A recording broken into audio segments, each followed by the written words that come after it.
বন্ধু হচ্ছে, কে কার শত্রুতে পরিণত হচ্ছে। মাঠের রাজনীতি মোটামুটি এখন নির্বাচনমুখী, বিভিন্ন ধরনের জোট গঠিত হচ্ছে, বিভিন্ন ধরনের মোর্চাও হচ্ছে। তবে এই রাজনীতির এই মোর্চা বা নির্বাচনী আবহাওয়ায় প্রবেশ করার ক্ষেত্রেও নির্বাচন নিয়ে অনেকের মধ্যেই রয়েছে সংশয়। এইসব নিয়ে কথা বলার জন্য আজ আমাদের সঙ্গে রয়েছেন নেত্র নিউজের প্রধান সম্পাদক জনাব তাসনিম খলিল। জনাব তাসনিম খলিল, আপনি আমাদের সাথে যুক্ত হয়েছেন, সেজন্য আমাদের শুভেচ্ছা, কৃতজ্ঞতা এবং ধন্যবাদ জানবেন। আমাদের সাথে আরও থাকছেন জাতীয় নাগরিক পার্টি এনসিপির যুগ্ম আহ্বায়ক ডাক্তার তাজনুবা জাবিন। ডাক্তার তাজনুবা জাবিন, আপনি আমাদের সাথে যুক্ত হয়েছেন, সেজন্য আমাদের শুভেচ্ছা, কৃতজ্ঞতা এবং ধন্যবাদ জানবেন। আমি তাসনিম, আমি একটু আপনার অনুমতি নিয়ে আমি একটু ডক্টর জাবিনের কাছে একটু প্রথমে যেতে চাই। ডক্টর জাবিন, আমরা একটা জিনিস দেখলাম এই গত কয়েক দিনের মধ্যে, যদি আমি বলি যে প্রধান যেটি খবর বা প্রধান খবরের পাশাপাশি যেটি গুরুত্বপূর্ণ খবর, সেই খবরটি হচ্ছে এরকম: আপনারা এবি পার্টি এবং রাষ্ট্র সংস্কার আন্দোলনের সঙ্গে মিলে একটি নতুন রাজনৈতিক জোট করেছেন, যার নাম গণতান্ত্রিক সংস্কার জোট। আমরা এর জন্য আপনাদের অভিনন্দন জানাই। আমার প্রশ্ন হচ্ছে, এই জোটের নেতৃত্বে কে আছেন? অর্থাৎ এই জোট যদি সরকার গঠন করে, তাহলে প্রধানমন্ত্রী কে হবেন? ধন্যবাদ খালেক ভাই আপনাকে। আমার সহ আলোচক এবং দর্শক যারা দেখছেন সবাইকে শুভেচ্ছা। আহ, আমাদের দল গঠনের 9 মাসের মতো চলছে এবং অনেক কিছু পার হয়ে, অনেক ধরনের সমীকরণ, অনেক কৌশল, অনেক আলোচনা সমালোচনা পার হয়ে আমরা দীর্ঘ আলোচনার পর আমরা এই 3টা রাজনৈতিক দল একটা অবস্থানে আসতে পেরেছি, একটা পেজে আসতে পেরেছি। এবং আমরা আশা করছি যে এই রাজনৈতিক জোটে আরো অনেকে যুক্ত হবেন, আমরা সেটা আহ্বানও জানাই।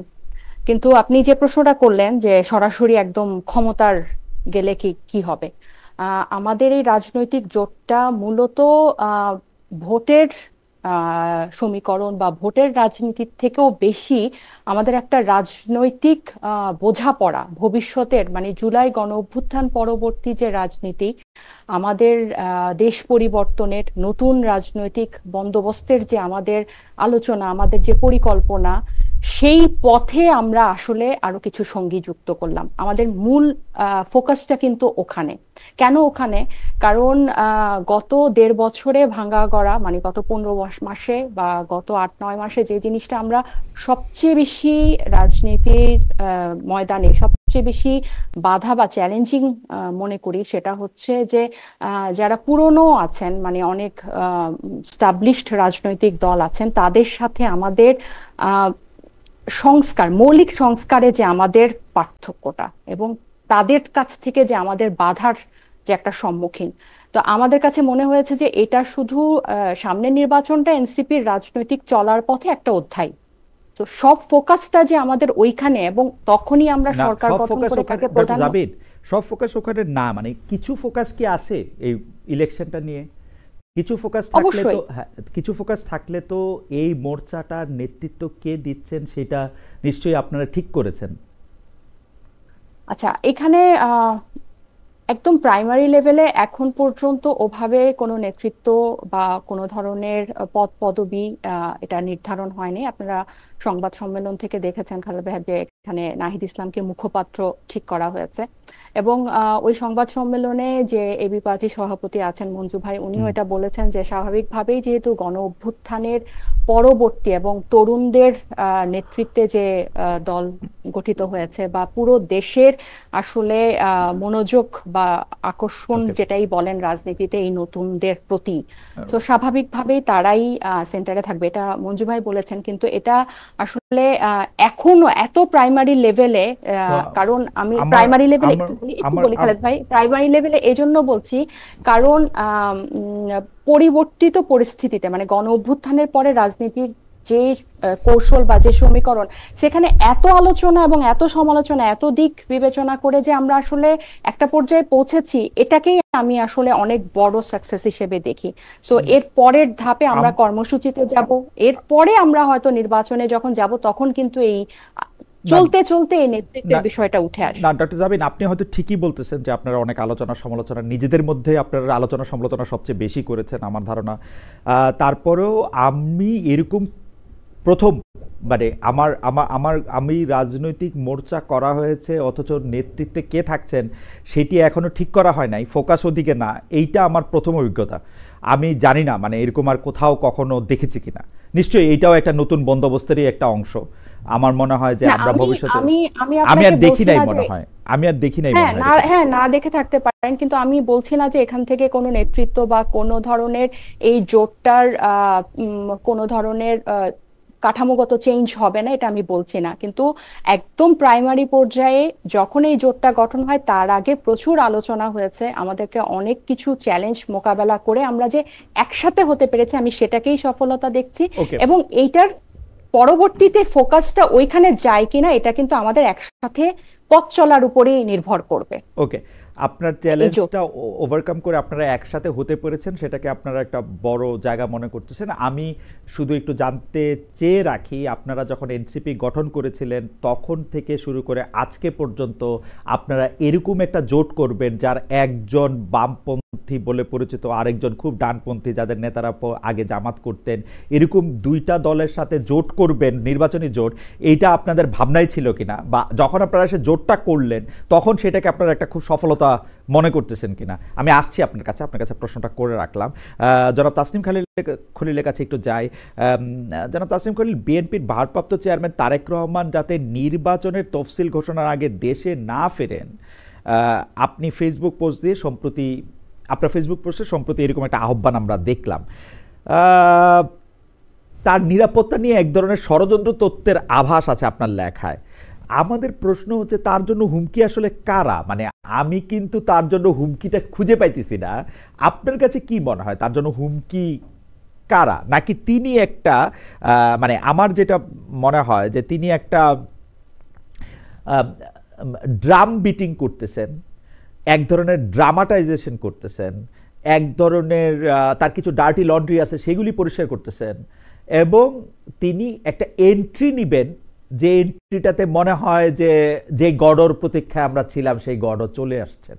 কারণ পুরো ব্যাপারটাই মানে যেটা মানে তার না আসাটা পুরোটাই আমার কাছে মানে খুব যৌক্তিক কোনো কারণ খুঁজে পেতেছি না। এখন যেহেতু তাসনিম খলিল ফেসবুকে একটা স্ট্যাটাস দিলেন, আমার আমি আসলে আপনাকে খোঁজ করতেছিলাম গত 2-3 সপ্তাহ ধরে এটা জানার জন্য যে ইজ ইট লাইক, মানে এর মধ্যে কি আছে আসলে। মানে আমি ফেসবুক স্ট্যাটাস দিলাম এই জন্য তারেক রহমানে দিল এরকম কিছু? না না, মানে আপনি ষড়যন্ত্র ফেসবুক তো। দিলেন যেহেতু, আমি আপনাকে যতদিন ধরে চিনি, যখন থেকে আপনার পরিচয়, মানে আপনি যে খুব অকারণে দিছেন ব্যাপারটা এরকম মনে হয় নাই আমার কাছে, মানে জাস্ট একটা গাট ফিলিং থেকে দিছেন, এটা আমার মনে হয় না। দেখেন, আমি দুইটা একটা জিনিস বলি। আমি তারেক রহমান কেন দেশে যাচ্ছে না, বা তারেক রহমান কবে যাবে, বা যাবে কিনা আদৌ, এগুলো তারেক রহমান এবং তার পার্টি ডিসিশনের ব্যাপার। আমি একজন মানে আউটসাইড অবজারভার হিসাবে আমার অবজারভেশনটা বলছি। হ্যাঁ, তো এইখানে যেটা আপনি তো এই যে একটু আগে আমাদের তাসনুভাকে একটু বাইটিং প্রশ্ন করলেন না, যে প্রধানমন্ত্রী ক্যান্ডিডেট কে কে? হ্যাঁ, তো সে কিন্তু এটাও বলতে পারতো যে আমাদের নয়া বন্দোবস্তে আমরা কোনো প্রধানমন্ত্রী রাখবো না। হ্যাঁ, যাই হোক, আহ, আমার কাছে মনে হয় যে এই প্রশ্নটা আপনি যেটা বলতেছেন যে আমার পোস্টে আপনি ষড়যন্ত্র তথ্য পেয়েছেন, এরকম কোনো কিছুই ছিল না। আমি কোনো তথ্য দেইনি, আমি আমার ওপিনিয়নটা দিয়েছি। এখানে আমি দুইটা জিনিস বলছি। একটা হলো সিকিউরিটি, একটা হলো তারেক রহমানের ব্যক্তিগত নিরাপত্তা, আর সেটার সাথে আমি যুক্ত করেছি হাই পলিটিক্স। এখন হাই পলিটিক্সটা কি? হাই পলিটিক্স হলো যে একটা রাষ্ট্রের সার্ভাইভালের প্রশ্ন। একটা রাষ্ট্র ভবিষ্যতে কি রকম আকার প্রকার নিতে পারে, রাষ্ট্র থাকবে কি থাকবে না, স্টেট ফেলিয়ার হবে কি হবে না, এই ধরনের উচ্চ রাজনীতি, যেটা মানে খুব ভালো বাংলা হয় না হাই পলিটিক্স এর, সেটার সাথে যখন একজন ইন্ডিভিজুয়ালের নিরাপত্তার প্রশ্নটা জড়িত হয়ে যায়, এবং কেন তফসিল হওয়ার আগে তার আসা উচিত হবে না, এটা আমি অলরেডি সেখানে একটা হিন্ট দিয়ে বলেছি। এখন আমি আশা করব যে যারা হাই পলিটিক্স এর ব্যাপারটা বোঝেন তারা অলরেডি মেসেজটা পেয়েছেন। আর আপনি যদি বলেন যে ওয়েটিং ফর গডো, এখানে ওয়েটিং ফর গডের কোনো বিষয় না। এই উপমহাদেশে, ভারতীয় উপমহাদেশে যে যে ভূখণ্ডে আমরা আছি, যে উপমহাদেশে আমরা বসে আছি, সেখানে আমরা নির্বাচনকালীন আহ, মানে নেতাদের উপরে আক্রমণ তো আমরা কয়েকটা দেশে দেখছি। প্রেমাদাসাকে সম্ভবত গ্রেনেড ছুড়ে হত্যা করা হয়েছে। তারপরে আপনি ইন্দিরা গান্ধীকে হত্যা করা হয়েছে। বেনজির ভুট্টোকে সে যখন দেশে ফিরলো, এই তারেক রহমান যেভাবে ফিরবেন বলে বলা হচ্ছে, ওই রকম একটা সিচুয়েশনে তারেক বেনজির ভুট্টোর বহরে হামলা হলো এবং পরবর্তীতে তাকে অ্যাসাসিনেট করা হলো। তো নিরাপত্তা ঝুঁকি কি একেবারেই নাই তারেক রহমানের? এটা কি সবকিছুই আমরা ষড়যন্ত্র তত্ত্ব বলে উড়াই দিব? আর তারেক রহমান এখন দেশে আসছে না কেন? এবং মানে না আসায় আসলে তার লাভটা কি হচ্ছে আমি এটা বুঝতেছি না। ওকে, কারণ তারেক রহমানের মানে তারেক রহমান দেশে আসাতেই বরং আমি লাভ দেখি। আমি যেটা দেখতেছি from right. My Vantage point, আমার মনে হয় যে এখানে হাই পলিটিক্স এবং সিকিউরিটি এখানে ওতপ্রোতভাবে জড়িত। ওকে, আমি একটু আপনার ফেসবুক স্ট্যাটাসটা একটু পড়ি। তাহলে কেন আমি ষড়যন্ত্রের শব্দটা না থাকেও অবস্থানটা বা বৈশিষ্ট্যটা পাচ্ছে সেটা একটু হয়তো পাঠক বিচার করতে পারবে।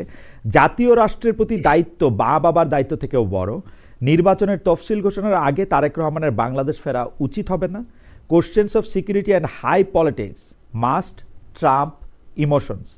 আপনি এটার ব্যাখ্যা দিয়েছেন। আমি দুই তিনটা জায়গায় আপনাকে একটু ছোট ছোট প্রশ্ন করতে চাই। আপনি প্রেমাদাসার কথা বললেন, ইন্দিরা গান্ধীর কথা বললেন, বেনজির ভুট্টোর কথা বললেন। তিনটা আসলে তিন ধরনের ইতিহাস। রাজীব গান্ধীর কথা বলেছেন না আপনি? চার ধরনের পরিস্থিতি আসলে আপনি তারেক সাহেবের সাথে কোন পরিস্থিতিটা আসলে মেলাচ্ছেন? কারণ প্রেমাদাসা, ইন্দিরা, বেনজির ভুট্টোরটা মিলাইছে। আপনি বেনজির ভুট্টোটা মিলাচ্ছেন। তো বেনজির ভুট্টোটা মানে মেলানোর পরে, ক্লোজেস্ট বেনজির ভুট্টোটা মিলানোর পরে আপনাকে তো সাথে সাথে তাহলে ওইটাও আপনাকে মিলাইতে হবে। বেনজির ভুট্টোর কে পছন্দ করেন না এরকম সরকার অথবা সামরিক বাহিনীর শীর্ষ নেতৃত্ব সে সময় সেখানে ছিল, আপনি সেরকমটা মনে করতেছেন কিনা? সরকার বা সামরিক বাহিনীর শীর্ষ নেতৃত্ব মানে তারেক রহমানকে মানে সিন থেকে সরায় দেওয়া বা তাফসিল পিছায় দেওয়ার মতো অ্যাক্টর তো বাংলাদেশের ভিতরে এবং বাংলাদেশের বাইরে কম না। এটা তো আচ্ছা, আমরা সবাই জানি। এখন ওই ওই আলোচনায় যদি যাইতে হয় তাহলে তো আমরা পুরো 1 ঘন্টায় ওইটা নিয়েই আলোচনা করব। আহ, আহ, আমরা আমরা 1 ঘন্টা না, আমরা হয়তো আরেকটু বেশি সময় এটা আলোচনা করতে চাই, কিন্তু এই আলোচনাটা করার জন্য আমাদের আসলে আরেকটু ইকুইপড হইতে হবে। কিন্তু আপনি বলতেছিলেন যে তারেক সাহেব দেশে না আসলে কি সুবিধা। আমি দুই তিনটা বলতে পারি আপনাকে আমার হাইপোথিসিস। আমি মনে করি তারেক সাহেব দেশে না আসলে সুবিধা, তার দলের ভিতরে অনেক অন্তর্কোন্দল আছে, সেই দলের অন্তর্কোন্দলটা তিনি দূর থেকে মেটাতে চান। আমি জানি যে দলের মধ্যে থেকে তিনি আসলে এখন পর্যন্ত ভারপ্রাপ্ত চেয়ারম্যান হলেও তিনি আসলে চেয়ারম্যানের দায়িত্ব পান নাই। চেয়ারম্যানের দায়িত্ব না পাওয়া মানে আসলে তারেক রহমান সাহেবের বিএনপিতে কোনো লিখিত ক্ষমতা নাই। আসলে তিনি আসলে বিএনপির কোনো কমিটি চেঞ্জ করতে পারেন না, তিনি তার কোনো দল চেঞ্জ করতে পারেন না। এই ব্যাপারে তিনি নিশ্চিত হতে চান। তিনি আসলে তার কিছু, যেগুলি আমি ডার্টি লন্ড্রি বলতেছিলাম, যে তিনি জানেন যে 15 বা 17 বছরের সময় আওয়ামী লীগের বিভিন্ন জায়গায় তাদের দলের লোকজনরাই বিভিন্নভাবে তথ্য পাচার করেছেন, সেগুলি তিনি চিহ্নিত করতে চান। তার আরও লাভ হচ্ছে যে তিনি এই নিরাপত্তার কথা বলে বলে দেশে না এসে দেশের মানুষের সিম্পেথি ড্র করতে চান। আমার হাইপোথিসিস। জনাব তাসনিম খলিল, আপনি যদি একটু মন্তব্য করতেন। অবশ্যই হাইপোথিসিস তো এইভাবে আপনি যদি মানে এভিডেন্সিয়ারি বার্ডেন না নেন, আপনার হাইপোথিসিস প্রেজেন্ট করলে তো আমি বলতে পারবো না যে আপনার থিসিস ট্রু নাকি ফলস। হ্যাঁ, আমি আমার হাইপোথিসিস বলতে পারি। আমি বলতে পারি যে সম্ভবত তফসিল ঘোষণা হওয়ার আগে উনি আসলেই আসবেন, বা তফসিল ঘোষণা হওয়ার পরে উনি আসবেন। ওকে, আর আপনি যে বিএনপির একটু বলে নিই জি, ভাই, বিএনপির যে আপনি সংগঠনের অবস্থার কথা বললেন, দেখেন আমরা ফেসবুকে অনেক কিছু দেখি। ঢাকার এই যে এলিট সোসাইটিতে অনেক আলাপ আলোচনা হয়, টক শোতে অনেক আলাপ আলোচনা হয়। আমি অক্টোবর মাসে আমি বাংলাদেশে আসছি, তারপর থেকে আমি পুরো বাংলাদেশ ঘুরছি। হ্যাঁ, সো আমি যেটা এখন বলতেছি এটা এমপ্যারিক্যালি আমি নিজের চোখে যেটা দেখছি। বাংলাদেশের আমি সিলেট ডিভিশনে গেছি, আমি চিটাগাং ডিভিশনে গেছি, আমি খুলনাতে গেছি, আমি বরিশালে গেছি, এবং প্রতিটা জায়গায় except a few places BNP খুবই সংগঠিত অবস্থায় আছে এবং তারেক রহমানের প্রতি বিএনপির লয়্যালটির কোনো ঘাটতি নেই। এবং বিএনপিতে এন্টি তারেক ফিগার যারা পরিচিত, এরাও কিন্তু প্রকাশ্যে তারেক রহমানের বিরোধিতা করতেছে। তো তারেক রহমান তার পার্টি সামলাতে পারবে না, বিদেশ থেকে তাকে সামলাতে হবে, দেশে গেলে বিপদে পড়ে যাবে। এটা আমার মনে হয় হাইপোথিসিস হিসাবে একটু উইক। ওকে, আমি এগ্রি করলাম। তফসিল ঘোষণা পরে কি নিরাপত্তা ঝুঁকি যেটা ছিল সেটা মানে কেন কমবে? মানে তাকে কি স্পেশাল কোনো ব্যবস্থা দেওয়া হবে বা কিছু করা হবে রাষ্ট্রের পক্ষ থেকে? আপনি এরকম মনে করতেছেন? এখানে আমরা এমন কোনো ট্রিগার ইভেন্ট চাই না। হুম আমি খুব মানে ওয়াইড একটা অ্যাঙ্গেল থেকে বলতেছি, কোনো ইন্ডিভিজুয়ালকে নিয়ে বলতেছি না। আমরা যারা বাংলাদেশের ভালো চাই, আমরা যারা বাংলাদেশের ওয়েল উইশার, হুম আমরা এমন কোনো ট্রিগার ইভেন্ট চাই না যেটাকে কেন্দ্র করে নির্বাচনকে পিছিয়ে দেওয়া হতে পারে হুম অথবা নির্বাচন হবে না এরকম কোনো সিচুয়েশন ক্রিয়েট হতে পারে।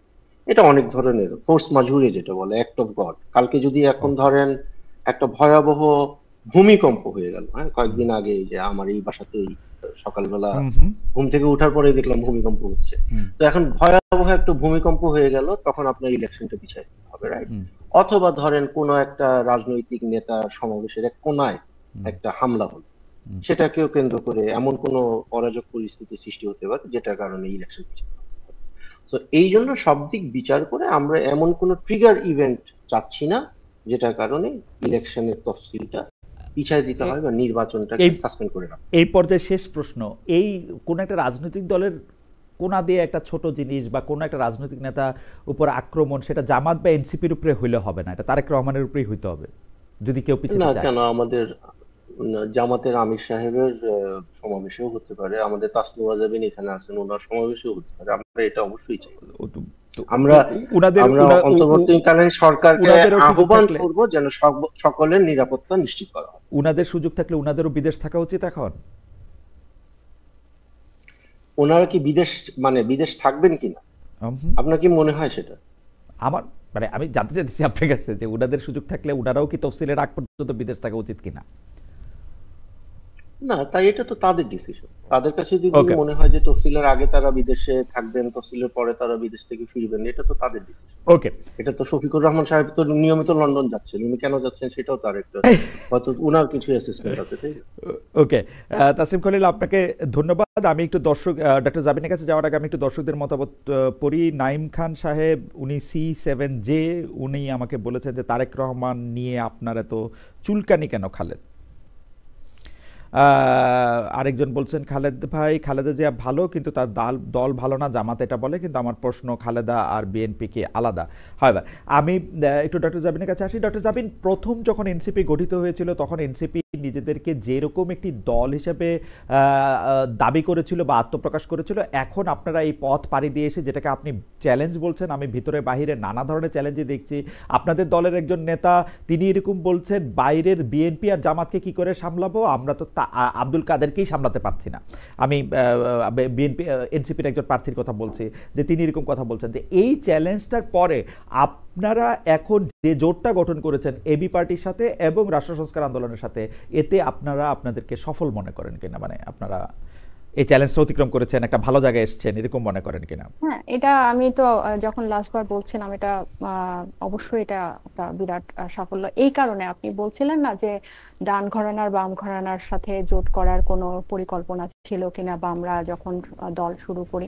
আপনি দেখেন, আমরা যখন দল গঠনের পরে আমাদের বিশেষ করে মৌলিক সংস্কার প্রশ্নে যখন ঐকমত্য কমিশনে ডিবেটগুলো হচ্ছিল, আমরা যখন আলোচনা সমালোচনাগুলো চলছিল, তখন কিন্তু আমরা দেখলাম যে আমরা যারা যারা কাছাকাছি আছি এবং তখন যে পরিমাণ ডিবেট করে আমরা শেষ পর্যন্ত জুলাই সনদকে গণভোট পর্যন্ত নিয়েছি, এবং এই পুরো প্রক্রিয়ার মধ্যে এই তিনটা দল কিন্তু আমরা কাছাকাছি ছিলাম। সো এই তিনটা দলের হয়তো আমি যেটা গত পরশুদিনও এক জায়গায় বলছিলাম যে সাংগঠনিক শক্তি হয়তো অতটা বেশি না, ভোটের মাঠে হয়তো দুর্বল, কিন্তু এই তিনটা দল কিন্তু সংস্কারপন্থী। এবং এটা শুধু সামনের 26-এর নির্বাচন পর্যন্ত না। আমি আপনাকে একটা ছোট্ট উদাহরণ দেই।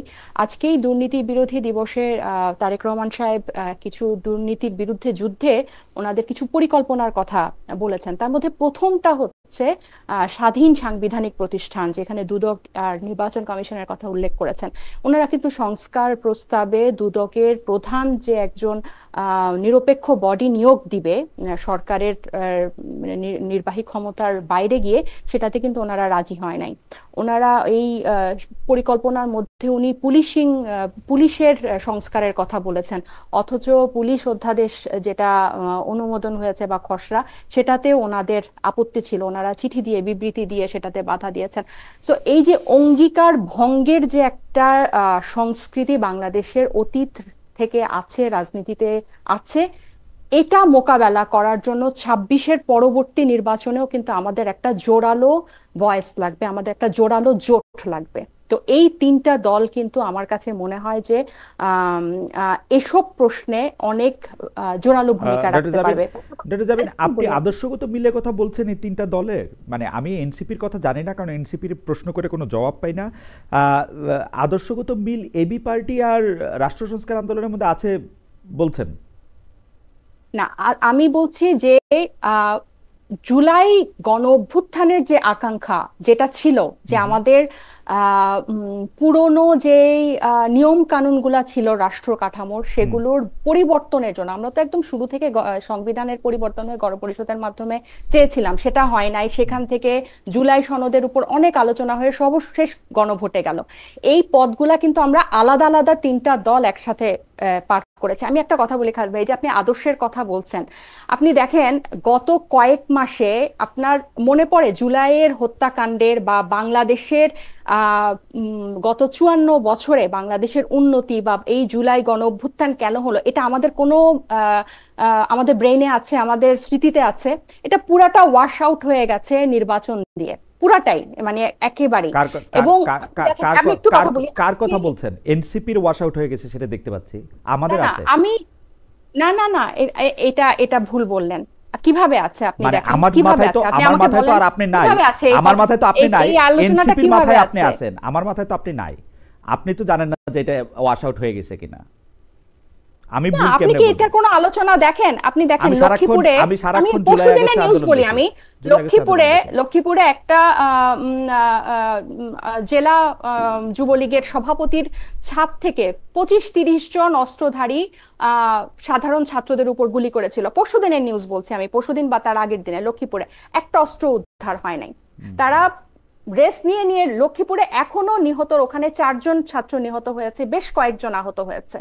এসব খবর কি আপনি যে এই যে প্রত্যেকটা থানা থেকে যে এতগুলা অস্ত্র আপনার লুট হলো, এগুলার কি কোনো কিছু রিভাইভ হয়েছে? আমি যেটা বলছিলাম, এই যে আজকে রোকেয়া দিবস আসলেই বাল্যবিবাহ নিয়ে খুব রব উঠে, বাল্যবিবাহ রোধ করতে হবে। আমার দর্শকরা নিশ্চয়ই হাসাহাসি করবে, নির্বাচনের টকশোতে আমি বাল্যবিবাহের কথা বলছি। বাংলাদেশে প্রতি 2টা মেয়ের মধ্যে 1টা মেয়ের হচ্ছে বাল্যবিবাহ হয়, 2টা মেয়ের মধ্যে। সো আপনি যদি এই আদর্শিক ক্যাচালে বা সাংস্কৃতিক ক্যাচালে, বাইনারি রাজনীতির মধ্যে এই নীতি নির্ধারক পর্যায়ে যারা যান, তাদেরকে যদি আপনি ছাড় দিতে থাকেন, তাহলে ওই নির্বাচন আসবে, গণ অভ্যুত্থান আসবে, মানুষ মরবে, একদল গিয়ে আরেক দল আসবে। তারা নির্বাচনের আগে নির্বাচনী ইশতেহার দিবে, নির্বাচনী প্রতিশ্রুতি, দুর্নীতি যুদ্ধের বিরুদ্ধে অনেক পরিকল্পনা ঘোষণা করবে, কিন্তু পরবর্তীতে গিয়ে সেগুলোর আর কোনো বাস্তবায়ন হবে না। তো এইবার যাতে এগুলোর বাস্তবায়নটার পাহারাদার হিসেবে, আমরা তো বলেছি, এবং এই সংস্কার প্রক্রিয়াটা যাতে জোরদার থাকে, সেজন্য আমি বলি যে এই জোটটা খুবই গুরুত্বপূর্ণ। এখানে আপনি বারবার এনসিপির আদর্শিক কথাটা বলেন, আপনি মানে এই ডান বামের বাইরে গিয়ে আপনি ভুলে যান, আপনি ধরতে পারছেন না এনসিপির আদর্শকে। আমরা বারবার বলার পরও আপনি ধরতে পারছেন না এনসিপির আদর্শকে। বারবার বলেছেন নাকি? Good enough. কিন্তু হ্যাঁ, আমরা তো বারবার পরিষ্কার করি আমরা কোন, আপনি দেখেন আজকের প্রশ্নটা আগে করেন, এই আপনাদের এই কথা নিশ্চয়ই আমরা শুনবো, অনেকবার শুনেছি। আপনি প্রশ্নটা করেন যে মানে ধরেন ডান বামের বাইরে গিয়ে, আমরা ডান বাম ধরেন রাষ্ট্র সংস্কার আন্দোলনকে যদি আমরা বামপন্থী ধরি, এবি পার্টিকে যদি আমরা বামপন্থী ধরি, তাহলে এনসিপি আসলে কোথায় দাঁড়ায় আছে? এনসিপির আলাদা অস্তিত্বটা কি? আমি যখন থেকে প্রোগ্রামের শুরু থেকে এই 3টা জোটের উদ্দেশ্য বলার পরও আপনি এখনো ওইখানেই আছেন যে আদর্শিক কেন এখানে কোনো মিল আছে কিনা। আমি যখনই বলছি যে এই পরবর্তী জুলাই পরবর্তী যে নতুন রাজনীতির কথা আমরা বলছি, নতুন বাংলাদেশ পরিবর্তনের যে কথা বলছি, মৌলিক সংস্কার কাঠামোর যে পরিবর্তনের কথা বলছি, সেগুলোর আলোচনাটা জারি রাখার জন্য, সেগুলোর আওয়াজটা জারি রাখার জন্য, সেটাকে রাজপথে আরো জোরালো করার জন্য আমরা একসাথে হচ্ছি। তারপরও আপনি ঘুরে ফিরে আদর্শিকে ঠিক গেলে আছে, কি আমার এখানে ভুল আমি হয়েছে, আমার বাল্যবিবাহের ভুল হয়েছে, প্রসঙ্গটা কেন আমার না না ভুল হয়েছে, আমাকে ক্ষমা বাল্যবিবাহের করবেন। প্রসঙ্গটা কেন না, আনলাম? আপনি আপনি দেখেন বাল্যবিবাহের প্রসঙ্গ এনেছেন, ভালো করছেন। আপনি মৌলিক সংস্কার কাঠামোতে আমি আসি। আপনারা মৌলিক সংস্কার কাঠামোতেও কি এক জায়গায় দাঁড়ায় আছেন তিনটা দল?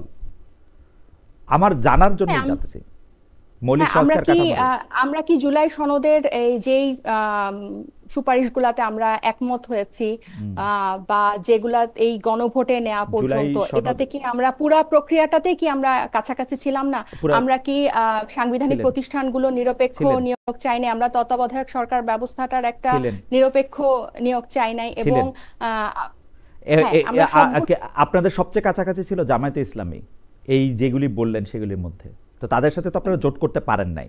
জোট ওনাদের সঙ্গে যখন করছেন তখন নিশ্চয়ই এটার একটা কারণ আছে, তাই না? আমি সেই কারণটা ধরতে চাইতেছিলাম।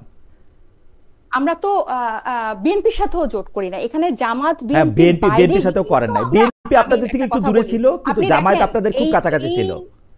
গণ অভ্যুত্থানের আগে ছিল দুইটা দল, বিএনপি আওয়ামী লীগ, এবং গণ অভ্যুত্থানের পরে হয়ে গেছে এখন বিএনপি জামাত। তিনোটা দলই হচ্ছে পুরনো এস্টাবলিশমেন্টের এবং পুরনো চিন্তাধারার। এই জামাত ইসলামকে একজন নারী প্রার্থীও কেউ মনোনয়ন দিয়েছে? দেয়নি কিন্তু। তাহলে আমরা বারবার বলছি যে নতুন পথে যাদেরকে আমরা, সেটা একজন হলেও, এক দলের একজন হলেও একজন, আমরা আমাদের আওয়াজটা ভারী করতে চাই। ওকে, এনসিপি নতুন পথের যাত্রী, এনসিপি নতুন পথের রাজনীতি করতেছে, তাই তো?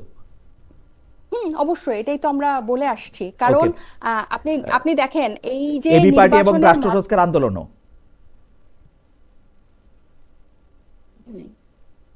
এবি পার্টির রাষ্ট্র সংস্কার আন্দোলনও নতুন বন্দোবস্তের রাজনীতিই করতেছে না, তারা তো তাদের মতো করে নিজস্ব তিনটা রাজনৈতিক দল ছিল, কিন্তু আমরা এখন জোট হয়েছি কোন উদ্দেশ্যে, কিসের উদ্দেশ্যে? আমি উদ্দেশ্যটাই আপনাকে বারবার পরিষ্কার করার চেষ্টা করছি, উদ্দেশ্যটাই বলার চেষ্টা করছি যে আমরা এই ধরনের। উদ্দেশ্যটা তো আপনি শব্দ বলতেছেন, সংজ্ঞায়ন করতেছেন না। আপনার কাছে মৌলিক সংস্কার আর এবি পার্টির কাছে মৌলিক সংস্কার কি এক? কেন? এই যে আমরা যেই রাষ্ট্র কাঠামোর যে সংস্কারগুলোর আমরা কথা বলেছি, এগুলা কি আপনার কাছে এক মনে হয় না? আমার কাছে তো জামায়াতে ইসলামীকে যেই সব কথা আপনারা বলেছেন, জামায়াতে ইসলামীর সাথে আপনারা আরো অনেক বেশি এক ছিলেন। পুরোটা সময় আমি এটা দেখেছি। আপনারা ওদের সাথে করেন নাই, কিন্তু এবি পার্টি এবং রাষ্ট্র সংস্কার আন্দোলনের সাথে করছেন। এটার তো কোনো একটা যুক্তি বুদ্ধি থাকতে হবে তো, তাই না ডক্টর জাবিন?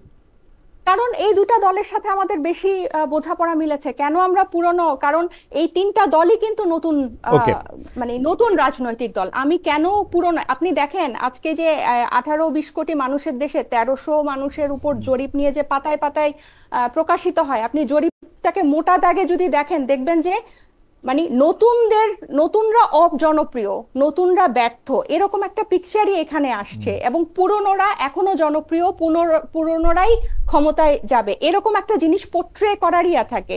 আপনার এই আপনার সংস্কারে শুধু মিল থাকলেই তো হবে না, সুপারিশে শুধু মিল থাকলেই যে আমরা তাদের সাথে জোট করে যাব তা না। আমি আপনাকে শুরুতেই বলছিলাম যে অনেক আলোচনার পরও কিন্তু, কারণ এই নির্বাচনটা কেন্দ্র করেই তো খালি জোটটা হয় নাই। ভবিষ্যতের রাজনীতি এটার পরেও আমি বলছি। ঠিক আছে, আমি মনে হয় আপনাকে মানে বুঝতে পেরেছি। আমি পরের আলোচনার মধ্যে যাই। এই প্রশ্নটা আসলে কমন, কিন্তু আমি প্রথমে একটু তাসনিম খলিলকে শুনতে চাই, পরে ডক্টর জাবিনকে আমরা শুনবো। যে তফসিল ঘোষণার কথা বলা আছে যে আগামীকাল বুধবার বা তার পরের দিন বৃহস্পতিবার জাতীয় নির্বাচনের তফসিল ঘোষণা করে। এখন পর্যন্ত আমাদের কাছে যা তথ্য, এটা আরও পিছাতে পারে, কিন্তু এই তফসিল পেছানো বা না পেছানো যাই হোক না কেন, ফেব্রুয়ারিতে জাতীয় নির্বাচন নিয়ে আর কোনো অনিশ্চয়তা কি আছে? ডক্টর জাবিনের কাছে যাওয়ার আগে জনাব খলিল কি মনে করেন, মানে আপনি কি আর কোনো অনিশ্চয়তা দেখেন ফেব্রুয়ারিতে ইলেকশন নিয়ে?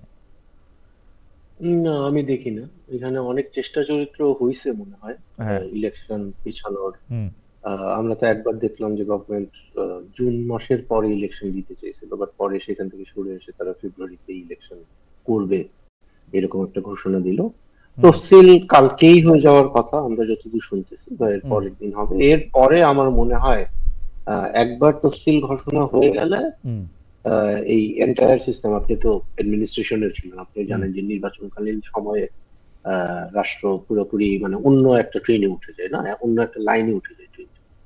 তো এরপর থেকে বাংলাদেশ একটা নির্বাচনী ট্রেনের মধ্যেই থাকবে, যেটা আবার ইউনূস সাহেবের একেবারে প্রথম থেকে এটা ওনার অন্যতম ওয়াদা ছিল জাতির কাছে, যে উনি একটা গ্রহণযোগ্য ভালো নির্বাচন করবেন। এবং কালকে বা পরশু তফসিল ঘোষণা যদি করে ফেলে নির্বাচন কমিশন, আমার মনে হয় যে এটা ওই ওয়াদার আহ, একটা একটা দিকে একটা পদক্ষেপ হবে, পজিটিভ একটা পদক্ষেপ। ওকে, তফসিল ঘোষণা তো হয়ে যাবে। আপনি বলছেন কালকে বা পরশু হলে হবে, নির্বাচনে অনিশ্চিত আপনি দেখতেছেন না। মিডিয়ার রোলটা আপনি কীরকম দেখতেছেন? স্পেসিফিক আমি একটা ঘটনার কথা উল্লেখ করি। সেই ঘটনাটা হচ্ছে যে আমরা দেখলাম একটা টেলিভিশনের একজন অ্যাঙ্কার এবং তার সাথে তার একজন গেস্টের যে কথামালা, কথাবার্তা, মানে এই পুরোটা নিয়ে মিডিয়ার মধ্যে কিন্তু এক ধরনের আলোচনা এরকম আছে যে এটা কিরকম হইতেছে, মানে এটা কোনটা হওয়া উচিত? আপনি কি মনে করেন তাসনিম খলিল, এটা কোনটা হওয়া উচিত? মানে কাউকে কারো পছন্দ হবে না। কোন অ্যাঙ্কর কোন শো আমি তো বুঝি না। আমি আপনাকে বলি, যমুনা টেলিভিশনে একটা শো হয়েছে, সেই যমুনা টেলিভিশনের শো এর যে একজন অ্যাঙ্কর আছেন, সেই অ্যাঙ্কর একটা প্রতিবাদ জানিয়েছেন একটা কথায়, একজন রাজনীতিবিদের কথায়, এবং সেই রাজনীতিবিদদের কথায় প্রতিবাদ জানানোর পর কেউ তাকে অনেক শাবাশি দিচ্ছেন, কেউ তাকে খুবই বাজে ভাষায় নিন্দামন্দ করতেছেন। কিন্তু প্রশ্নটা উঠতেছে যে আসলে মিডিয়ার রোলটা কি হওয়া উচিত পোস্ট 24 বা পোস্ট জুলাই আন্দোলন? আচ্ছা, আমি আগেও বলছি যে আমি তো অনেক ট্রাভেলের মধ্যে ছিলাম, আমি আসলে এক্স্যাক্টলি কোন এপিসোডটা আপনি বলতেছেন বা কোন যমুনার কোন শো এটা আমি জানি না। ওকে, বাট আমি খুব ব্লাইন্ডলি আমি একটা গেস করতেছি, ওই গেস কি জামাতের কেউ ছিল? জামাতের, রাইট রাইট। আচ্ছা, জামাতের যদি হয় তাইলে ভাই এটা মানে এটা ধরেই নিতে পারেন যে গেস যদি আপনি যদি জামাতের কাউরে এখানে ডেকে নিয়ে আসেন এবং তার সাথে যদি আপনার একটা ডিসএগ্রিমেন্ট হয়, মানে আমার সাথেও আপনার ডিসএগ্রিমেন্ট হয়েছে একটু আগে, তাসনুভার সাথে একটু আগে ডিসএগ্রিমেন্ট হয়েছে, আপনারে কিন্তু আইসা গালাগালি কুৎসিত কথাবার্তা বলা আমি আশা করি একটু কম। মানে জামাতের কেউ কারোর সাথে যদি মানে if you cross your path in whatever way, তাইলে এই এবিউজের থেকে কারো কোনো নিস্তার নেই। এটা আমরা সবাই ফেস করি, আমিও ফেস করি, তাজনুবা এখানে আছে তারেও জিজ্ঞেস করেন, সেও ডেফিনেটলি ফেস করে, আপনিও ফেস করেন। ঠিক আছে, তো এই যে কি জানি আলবটর বাহিনী, এগুলা নিয়ে আসলে আমি এখানে কথা বলতে চাচ্ছি না। দে আর এক্সট্রিমলি এবিউজিভ, অত্যন্ত কদর্য এবং কুৎসিত লোকজন। হ্যাঁ, এবং ওরা বরং ভালো কথা বললে আমি একটু চমকায় যাই যে আজকে মানে সমস্যাটা কি, ওদের আজকে কি শরীর একটু খারাপ? সেন্সিবল কথা বলছে। ঠিক আছে, আর আজকে মানে জামাতি লোকজন যখন মানে সেন্সিবল কথাবার্তা বলে, হ্যাঁ, এই যে ধরেন আপনি কোন একটা টকশোর কথা বললেন, আমি গেসিং টকশোতে তো বাদানুবাদ হয়, কিন্তু এরপরে এই যে লাইন ধরে গিয়ে তারপরে দেখবেন ওই যে নিউ ইয়র্কে একটা আপনার আপনার প্রতিবেশী মনে হয় একটা আছে ছাগল, হ্যাঁ, ওইটা, আর প্যারিসে আরেকটা থাকে, এরা মিলে তো মব নামায় দেয় পুরো। মানে তো এদের কথাতে আমি অতটা যাইতে চাই না এবং ওদেরকে আমি অত গুরুত্ব দিই।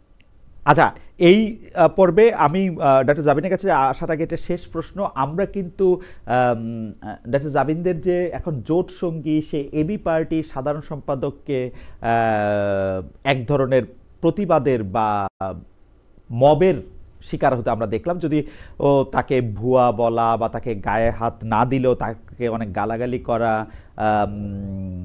এগুলি মানে এইটাকে আপনি আসলে কিভাবে দেখবেন? মানে এইটা যদি ট্রেন্ড হিসেবে চালু হয়ে যায়, এটা তো আমাদের জন্য খুব ভালো না।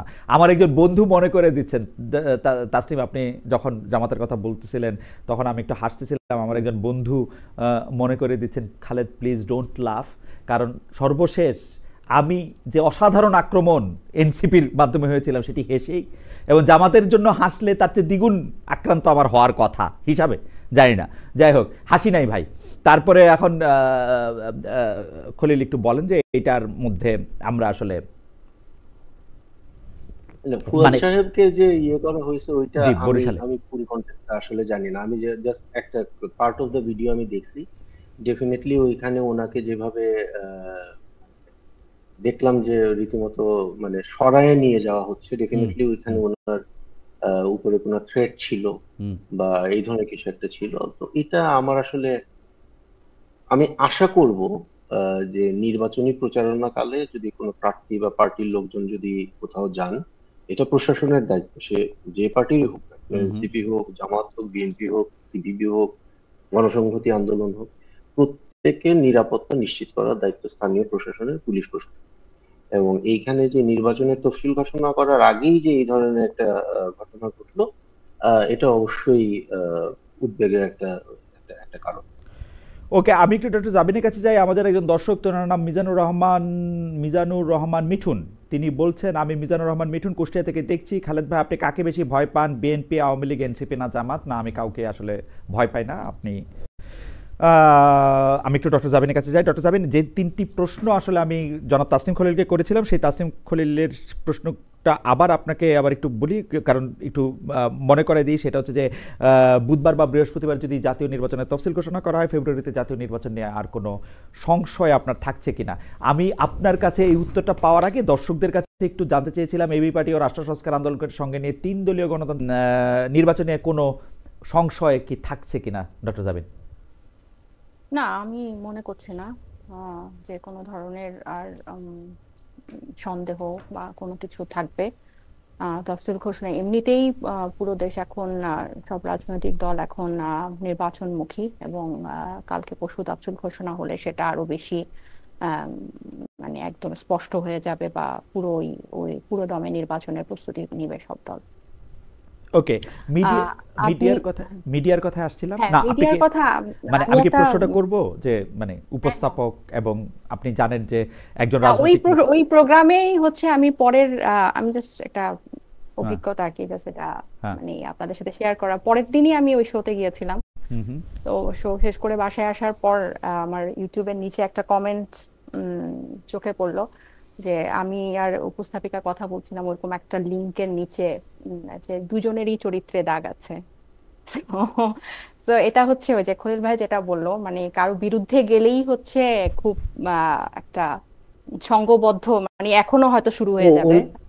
ফিমেল যদি হয় তাহলে তো আর হয়েছে, কোনো মানে কথাই এরপর নেই। যদি হ্যাঁ, আচ্ছা আমরা এটা দুজনেই আম ছিলাম। সরি, এটা কি নিকোলের শো এর কথা হচ্ছে? যে রাইট, রাইট, আমি রাইট, কিন্তু আমি জানি না। রাইট। আচ্ছা তাহলে হবে। আচ্ছা ওকে, এখন আমি বুঝতে পারছি। ওকে, মানে তাহলে তো মানে ইনফ্যাক্ট এখনো নিশ্চয়ই হচ্ছে, মানে হ্যাঁ, এটা হচ্ছে। হ্যাঁ আমি হ্যাঁ, আমি আসলে এটাতে এখন হাসছি, কিন্তু এটা খুবই অ্যালার্মিং একটা বিষয়, এবং খুবই অ্যালার্মিং। খুবই ট্রমাটিক, কিন্তু আপনি মানে আপনি এবং এটা শিকার ট্রমাটিক হলে না, আমি চিন্তা করছি যে প্রার্থী তালিকা আসার পর যখন এই ক্যাম্পেইনে যাব, নির্বাচনের ময়দানে মেয়েরা যাবে, তখন কি অবস্থা হবে, তখন প্রতিপক্ষের থেকে কি ধরনের এই আশা করব। মানে আপনি দেখেন, আপনি কারো উপর মানবাধিকারের পক্ষে কথা বলছেন, আপনাকে ইসলাম বিদ্বেষী ট্যাগ দিচ্ছে, আপনি কোনো রাজনৈতিক দলের রাজনৈতিক সমালোচনা করছেন, আপনার চরিত্র নিয়ে কথা বলছে, চরিত্রকে টুকরা টুকরা করে বিরানি মানে আমি তো এইভাবেই বলি, বিরানি করে খাচ্ছে। সো এটা খুবই অ্যালার্মিং।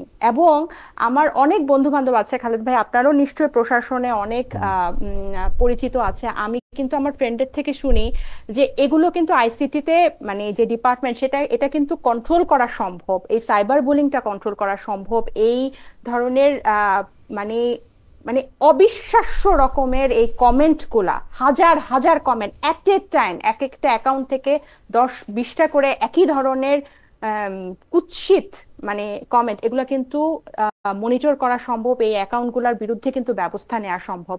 কিন্তু কোনো এক অজানা কারণে এটা একটা মহামারীতে রূপ নিয়েছে গত 8 মাসে। এবং আমি এটাকে অ্যালার্মিং বলছি এই কারণে, 2টা কারণে। একটা হচ্ছে আমরা যদি মেয়েরা নির্বাচনে অংশ নেই, তখন এই নেক্সট 3 মাস 2 মাস আমরা কিভাবে পার করব, 1। 2 হচ্ছে কিভাবে এটা মত প্রকাশ করব। এই যে আমি তো তারও মানে তাদের রাজনৈতিক সমালোচনা ডক্টর করছি, জাবিন, আমি মেয়েদের ব্যাপারটা যদি একটু আলাদা করে রাখি, কারণ এটা আমার জন্য, আমি আসলে তাসনিম যতটা বিরক্তি নিয়ে বলছেন না যাই নাই, আমারও ততটা বিরক্তিই লাগে আসলে কোনো একটা মানুষকে তার প্রতিপক্ষ হোক বা তার বিরুদ্ধ মত হোক, তাকে আসলে মানে ব্যক্তিগত পর্যায়ে আক্রমণ করা, এবং মেয়ে হলে সেটা বেশি করা। কিন্তু আমি একটা জিনিস শুধু জানতে চাই ডক্টর জাবিন, আপনার কাছে কি মনে হয় না যে বাংলাদেশে এই ট্যাগিং, এই সংঘবদ্ধ আক্রমণ, এইটা আওয়ামী লীগের পরে এনসিপি সবচেয়ে বেশি করছে, মানে এনসিপির জন্মের আগে এবং পরে, নাকি জামাত ইসলাম বেশি করছে? তাসনিম মাথা নাড়াচ্ছেন, মানে তাইলে হয়তো জামাত ইসলামের চেয়ে একটু কম এনসিপি, আমি জানি না, কিন্তু এনসিপি যে কি পরিমাণ করছে।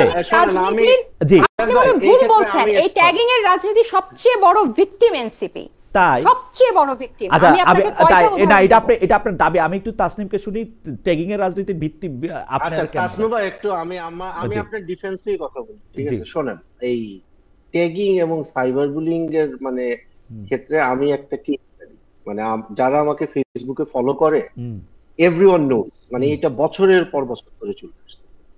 এবং বাংলাদেশে এই কদর্য কুৎসিত বুলিং এটার মানে সবচেয়ে সিদ্ধহস্ত গ্রুপটা ছিল আওয়ামী লীগের। রাইট। এক, এবং ওই সময় থেকে, এখন না, নতুন না, ওই সময় থেকে আমি যেটা ট্রেন্ডটা আমি লক্ষ্য করতাম, সেটা হলো ঠিক মুদ্রার অপর পিঠের মতো এটা ছিল জামাত এবং শিবিরের লোকজন। ওকে, এটা 5ই আগস্টের আগে থেকে। একটা হলো ছাত্রলীগ, আওয়ামী লীগ, মানে লীগ, আর আরেকটা হলো জামাত শিবির। ওকে, এবং 5ই আগস্টের পর থেকে দুই দিক থেকেই কিন্তু এখন আক্রমণ হচ্ছে। আমি আপনার সাথে দ্বিমত করবো, বিকজ আমি কিছুটা তো অন্তত দেখি, মানে অনলাইন বুলিং এর বিষয়টা যদি আমি বলি, আপনি দেখবেন যে এনসিপি বলেন বা বিএনপি বলেন, এদেরকে কিন্তু সবচেয়ে কুৎসিত আক্রমণটা করতেছে দুই দিক থেকে। একটা হলো লীগ, তো ডেফিনেটলি তাদের এনসিপি বা গণ অভ্যুত্থানের নেতৃত্বদানকারী পক্ষের ব্যাপারে একটা বিদ্বেষ আছে, সেটা। আর আরেক দিকে হলো নারী, যারা তারা সবচেয়ে বেশি আক্রমণের সম্মুখীন হচ্ছেন, এই যে আলবটর বাহিনী যেটাকে বলা হয় এখন। ওকে, আমি আপনার বক্তব্যের সাথে একমত হয়ে আমি একটু এইটাকে ভার্চুয়াল জগৎ থেকে আসল জগতে একটু নিয়ে যাই। তাহলে আমি একটু প্রশ্নটা করি, হচ্ছে যেরকম যে আসল জগতে কি আমরা এটা দেখছি শিক্ষকদের হেনস্থা করা হচ্ছে? আমরা কি এইটা দেখছি যে ঘোষণা দিয়া বিচারকদের চেয়ার থেকে নামায় দেওয়া হয়েছে? আমরা কি এইটা দেখছি যে যে কোনো সময় যে কোনো জায়গায় আমি সমন্বয়ক এই পরিচয় ব্যবহার করা হচ্ছে এবং এই মবটাকেও ডিফেন্ড করা হচ্ছে? এখন যখন আপনার প্রিমাইসটাতে একটা প্রবলেম আছে, ওই যে সময় টেম্পোরাল একটা সমস্যা করতেছেন আপনি। যে সময়কার কথা বলতেছেন সেই সময় তো এনসিপি ছিল, এবং ওই সময়ে যে আপনার যারা ছিল, সমন্বয়ক যারা ছিল, এরা তো এরপরে অনেক ভাগে ভাগ হয়ে গেছে। এই আপ বাংলাদেশ, ডাউন বাংলাদেশ, তারপরে আরো কি কি হয়েছে না, বিভিন্ন পার্টি, ইনকিলাব মঞ্চ, এই মঞ্চ, সেই মঞ্চ, মানে এই সবাই যে ওই সময়কার মব যারা করছে বা ওই সময়কার ট্যাগিং সন্ত্রাস যারা করছে, এরা সবাই যে এনসিপি তে চলে আসছে, এটা তো আমরা প্রমাণ করতে পারবো। এনসিপি না হলো মোটের উপর চরিত্রটা এক। আপনি দেখেন যে দলগুলি আপনি বললেন, সেই দলগুলির একটা দল যে ভাষায় ওইটা না ওইটা ছিঁড়া ফেলবো বলে এবং মানুষকে দেখলে সংঘবদ্ধ আক্রমণ করে, তারা তাদের জোটবদ্ধ দলের একজন প্রার্থী কোথাও গেলে যখন আক্রান্ত হইতেছে, আমরা তারা সাপোর্ট করতেছি না, কিন্তু আমি প্রশ্নটা তো করতেই পারি, এটা শুরুটা আপনারা করছেন কিনা, এইটার দায় আপনারা নিবেন কিনা, যে আমরা আগে যেগুলি করছি সেগুলি ঠিক করি নাই। আচ্ছা, এটা মনে হয় এইটা আমি তাজনুলের কাছে জিজ্ঞেস করতেছি যে আপনারা আগে যেগুলি করছেন সেগুলি ঠিক করছেন ভাই। কিনা। আমি আপনার সাথে কমপ্লিটলি দ্বিমত। এটা আপনার পারসেপশন, এটা হতে পারে, কারণ আপনার নিজের হয়তো ব্যক্তিগত অভিজ্ঞতাটা এখানে মার্জ হয়ে যাচ্ছে। এটা যখন আমি আমার একটা ব্যক্তিগত অভিজ্ঞতার কথা বলি নাই, আমি বিচারকদেরকে বাইর করে দেওয়া, এটা তো শিক্ষকদেরকে দূর করে দেওয়া, জুতার মালা দেওয়া মানুষকে, না না, এটা তাসনিম ভাই বললেনই। আপনি সারা দেশের সমন্বয়কদেরকে যদি একটা দলের করে ফেলেন, হ্যাঁ, এনসিপির করে ফেলেন, এটা একটা কমন থিং হয়ে গেল না? গণ অভ্যুত্থানের সব ধরনের সমালোচনা, সব ধরনের দোষ, সব ধরনের ব্যর্থতা সব হচ্ছে এনসিপির, এই দলের, এই সাইডের। আর যখনই জুলাই যোদ্ধাদের কোনো অবহেলা হয়, কোনো চিকিৎসার, সব দোষ আমাদের, কিন্তু ভাগীদার হচ্ছে আমরা সবাই। এই কথাটা তো আমি আপনার শোতে এর আগেও বলেছি। তো আপনি যে এই কথাগুলো বলছেন, আপনি দেখেন একটা বৈষম্য বিরোধী ছাত্র আন্দোলন, এই ব্যানারে যে গণ অভ্যুত্থান হলো, এখানে পুরো দেশের ছাত্ররা অংশ নিয়েছিল এবং পরবর্তীতে এটা একটা নির্দলীয় ব্যানার ছিল। এটাকে যখন আপনি একটা রাজনৈতিক ট্রান্সফরমেশনে দিবেন, এটার কিন্তু ভুল হোক শুদ্ধ হোক একটা পথের মধ্যে দিয়ে যেতে হবে, এটা শেপে আসতে হবে।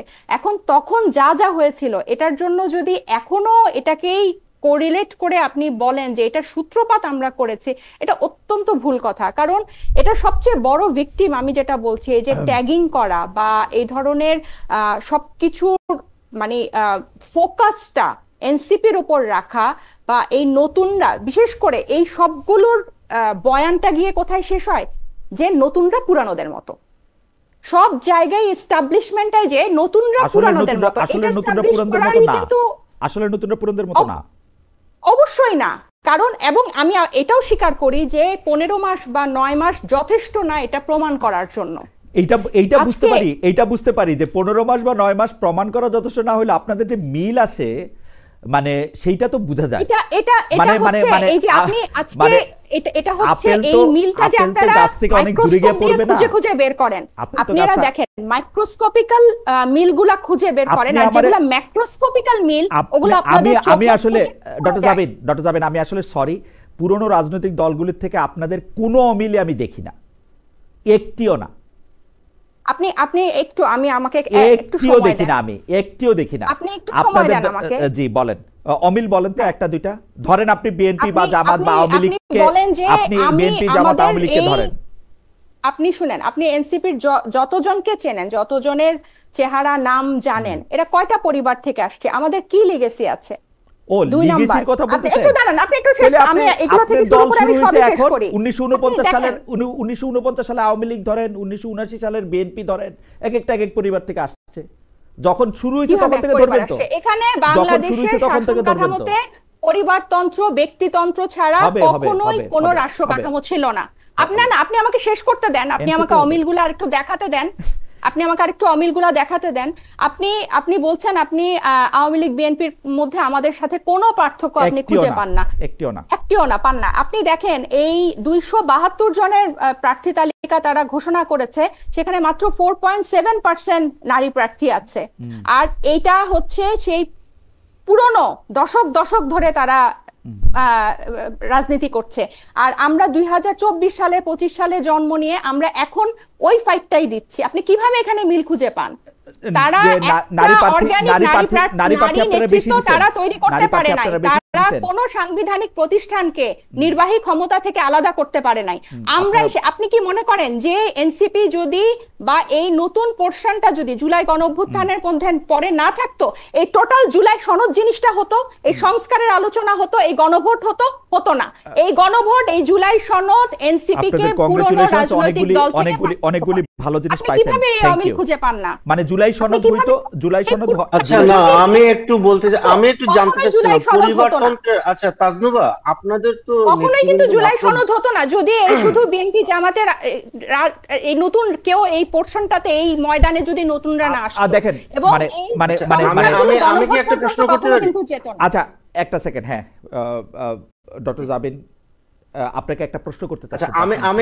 আমি একটা প্রশ্ন করতে চাচ্ছি, সেটা হলো যে এই যে আপনি পরিবারতন্ত্রের যে পয়েন্টটা বললেন, এটা প্রশ্ন বোঝার জন্য।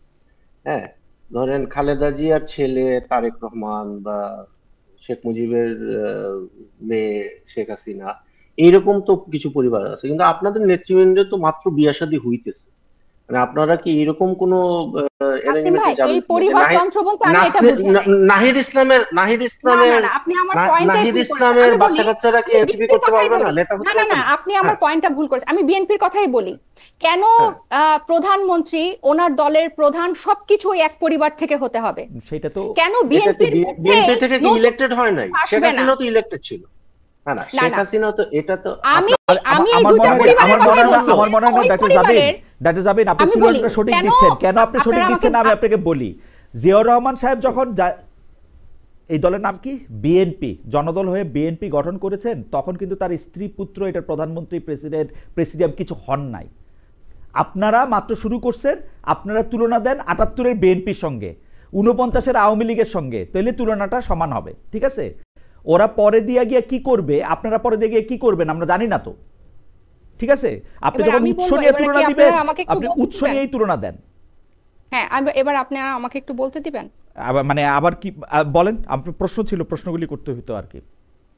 বেশিক্ষণ না, 30 সেকেন্ডে আমি শেষ 30 করব। সেকেন্ড বলেন। আপনারা এই এই পরিবারতন্ত্রের যখন বিষয়টা আসে তখন আপনারা উৎসে চলে যান, হুম। অন্যান্য প্রশ্নে আপনারা কেন উৎসে যান না?